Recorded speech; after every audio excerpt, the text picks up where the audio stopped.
Facebook friend রুইতন, আজকে আমরা dating এ আল্লাহ, তাই তো সত্যি তুমি এতগুলো মাছ নিয়ে আমার সাথে কেন দেখা করতে এসেছো? তাড়াতাড়ি তোমারে করব বিয়া, তাই তোমার জন্য তেলাপিয়া। কি যে খুশি হয়েছি, ওয়াও, এত সুন্দর করে তুমি বলছো না, আমার না ইচ্ছে করতেছে এই মাছগুলো এখনই খেয়ে ফেলি, কিন্তু আমি বাসায় গিয়ে নিজে হাতে তোমার মাছ খাওয়াইতে খাওয়াইতে পুরো মৎস্যকন্যা বানাই ফেলামু। হ্যাঁ, মৎস্যকন্যা তো বানাবি, কারণ তুই একটা জাইল্লা সেটা। এই সুইটি, তুই রোহিতনকে জেলে কেন বলছিস? কারণ সে জাইল্লা, মাছ ধরে মাছ বিক্রি করে। ছি ছি ছি ছি ছি। এই মাছ বিক্রি করো?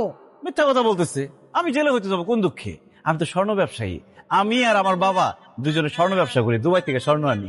কি, তুই আর তোর বাপ স্বর্ণ বিক্রি করস? দোস্ত, তুই আমার কথা বিশ্বাস করি, স্মেল নিয়ে দেখ, দেখবি মাছের বিচ্ছিরি। মাই গড, তুই তো তোমার সাথে দেখা করতে তোমার জন্য মাছ নিয়ে আসছি না, ওইটা গায়ে লাগছে তো ওই জন্য গন্ধ আসতেছে।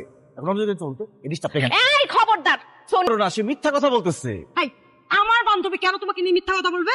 সে আমাকে পছন্দ করে, আমার সাথে প্রেম করতে চায়। তো বড় মিথ্যাবাদী, আমি নাকি তার সাথে প্রেম করতে চাইছি, আমি নাকি তাকে বিয়ে করতে চাইছি। দোস্ত, ও মাছ বিক্রি করে এবং গা থেকে মাছের বিচ্ছিরি করে। এইবার বিশ্বাস হয়েছে আমি যে সত্যি কথা বলছি? ওরা যে মাছ বিক্রি করে, ওরা জেলে।